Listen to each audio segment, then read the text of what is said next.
Near-death experiences are not all that uncommon. Floating out of your body, heading towards a bright white light, it's all been recounted before.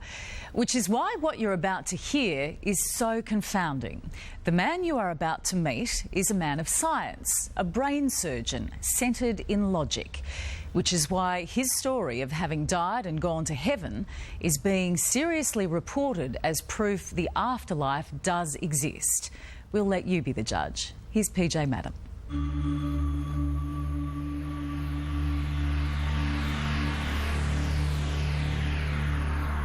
You know, before this, I'd spent 20 years in academic neurosurgery. I thought I had a pretty good idea how the brain works and how it generates consciousness. I'd heard occasional near-death experience stories, and I was certain that there would be some brain explanation. Eben Alexander is a Harvard-trained neurosurgeon. He put his faith in logic, in rational thought. Then, in 2008, he spent 7 days in a coma. Now, he's a believer. As a neurosurgeon, has this experience changed your thinking about life? It has totally changed everything about my thinking. Most people have some idea of what happens when we die. If you do indeed believe in heaven, it usually involves white clouds, bright lights, mountain tops. Well, Dr. Alexander is a man of science and of medicine. Well, he says he's been to the other side, and now he's back to tell us what it was really like. What you saw, or what you felt, is God. Is that your definition? Yes. Were you a man of faith before this? Before my coma, I had no belief whatsoever in a personal loving God. Adopted as a baby, Eben grew up in a conventionally Christian family.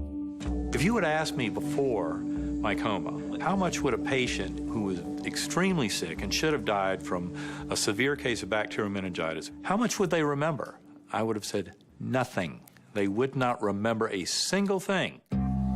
That all changed when this life-saving surgeon suddenly found himself facing his own mortality. November 10, 2008. It didn't really start off as being very good, did it?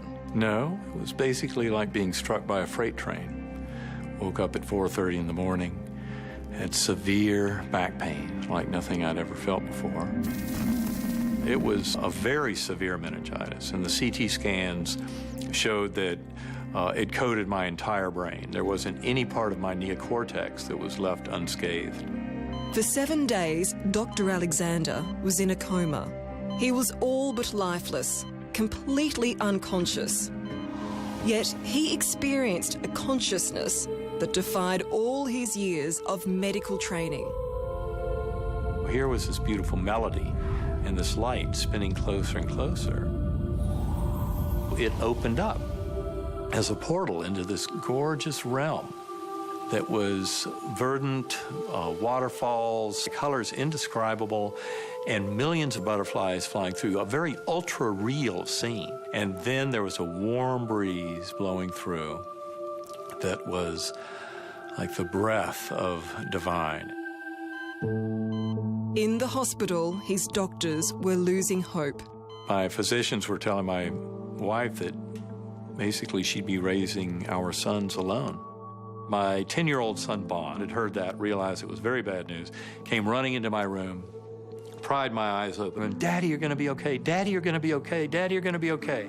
As if he said it enough, it would make it true. So your son was calling you back? I had to come back. I had to claw my way up out of that very deep hole and somehow do whatever was necessary. He was pleading with me. On the 7th day, against all odds, Dr. Alexander awoke. By medical standards, he made a miraculously quick recovery. But nagging the doctor was how to explain what he'd felt and seen. This infinite blackness It was filled with love, and yet also filled with this light from this brilliant orb that was with me, and the divine, loving, infinitely powerful consciousness of the deity that created it all. I mean, you realise how this sounds, though. It can come across as a bit crazy. It does. Of course it does. When I was, had first gotten home from the hospital, I'd mentioned some of this to my doctors. They would go, "Oh, yes, you are very sick." Many scientists say such an experience can't be real. Michael Shermer was once a born-again Christian. Today, he's America's most famous skeptic. So what do you think really happened? What's the scientific explanation behind his experience? The scientific explanation behind Alexander's experience is nothing more than a near-death experience, an out-of-body experience, an altered state triggered by a stressful event. Was it just a fantasy before death? Was it your brain basically telling you you're about to die, and it's a nice way of shutting down all the systems and making it a pleasant way to exit? Well, it's very important to remember that I had a severe bacterial meningitis that had greatly damaged and destroyed my neocortex, the part of our brain that makes us human, the part that allows for any kind of conscious experience. So that with that amount of destruction, there was no way to have a dream, a hallucination, a fantasy, a confabulation. Those things could not occur because that part of my brain was gone. It doesn't matter how rare the meningitis, none of that matters, because these things can be triggered by any number of conditions. We know, for example, that in a study of pilots accelerated in a centrifuge as part of their training, thousands of near-death and out-of-body experiences in pilots as they were passing out, as they're passing through that fuzzy borderlands between being consciously awake and being completely unconscious. They report as they are going under, passing through a tunnel, floating out of their body, the white light at the end of the tunnel. So there's certain common themes to these experiences that everybody has because our brains are all wired up through the same neurochemistry. My rational scientific brain says it's all crazy. And then the other part of me says, look, I know it happened. Eben Alexander's story is a familiar one for Carmel Bell. In 2009, while at home in Melbourne, she went into cardiac arrest. The next thing I consciously know is that I looked down and saw me lying in bed on my back. I went, oh, that's me. I must be dead. I found myself in classically, I guess, what is known as heaven. There were stars, just the sky was full of stars. There were two other beings waiting to speak to me. One of these beings was 7 or 8 feet tall with these amazing eyes that actually turned out to be the Archangel Metatron. And with him was a slightly smaller man who said that he was Jesus. Who is Metatron? He's meant to be the voice of God. Well, even his name, Metatron, it sounds like something out of Transformer. I know. Megatron. That's exactly what I think. How did you know you'd met Jesus and this archangel? Did they say their names? Or yes, they did. They introduced themselves. Okay, I've still got no pulse, mate. Firemen and paramedics worked desperately to save Carmel. After 47 minutes, they were about to give up. And all of a sudden, Scotty was doing a compression and the chest dropped on its own. And then the pigmentation of her skin changed. And we all looked at each other and go, wow, we've got a result. Carmel came back to life but remained unconscious. Months later, once she had recovered, she met her rescuers, Steve, Scott and Gary. Her first words were pointing at Gary and saying that she recognised him, and then pointing to Steve and saying, I know you, and then pointing to me and saying, I know you, but you had more hair.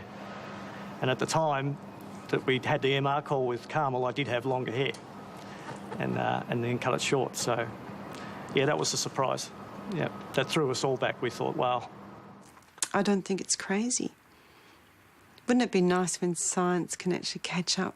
And, but Is it meant to be proved? There are all kinds. Attempting to prove it is the job of Dr. Sampania. From a scientific perspective, we have to accept that these experiences occur. There are millions of cases out there, and it would be unscientific just to reject them. Here at New York's Stony Brook Hospital, this medical scientist is collecting evidence that consciousness can live on once the brain dies. Although the person is in fact dead and the brain doesn't function and the heart doesn't function, but the cells inside the brain are still in a potentially viable state. They're almost hibernating. 25 hospitals in Europe and the United States are participating in Dr. Pania's research. After we die, based on the evidence that we have so far, that entity that makes me into who I am doesn't become annihilated. Does it continue tomorrow or the day after? I don't know. But certainly the first few hours after we die, during that phase when death is reversible, there is no evidence that it's annihilated. It's also important, though, to realize that the interpretation of the experience depends on a person's background. So, for instance, if a Hindu in India has a near-death experience and sees a being of light, then they will interpret that potentially as being Krishna or one of the Hindu deities.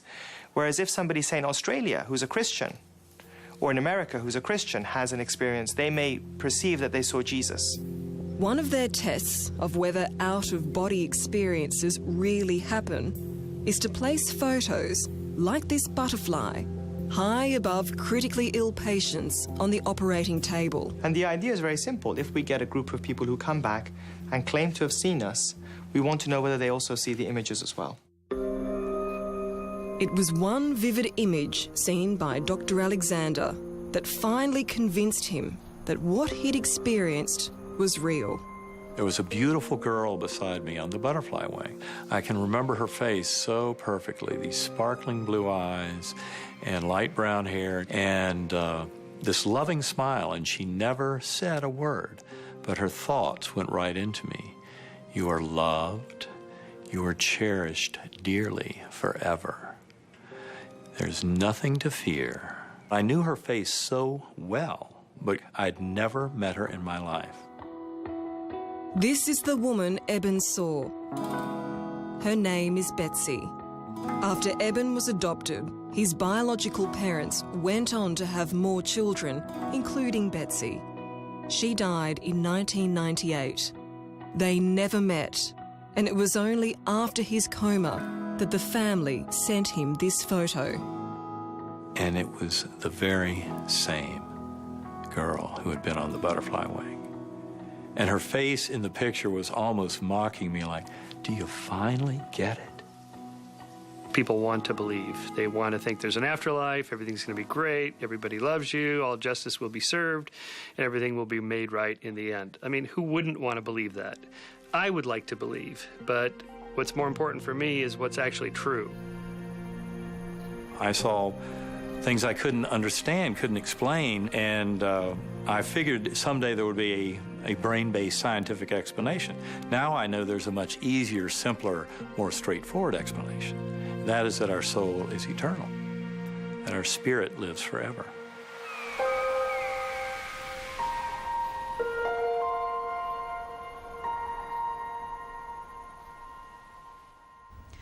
And you can read more about Dr. Alexander's experience in his book, Proof of Heaven, which is out now.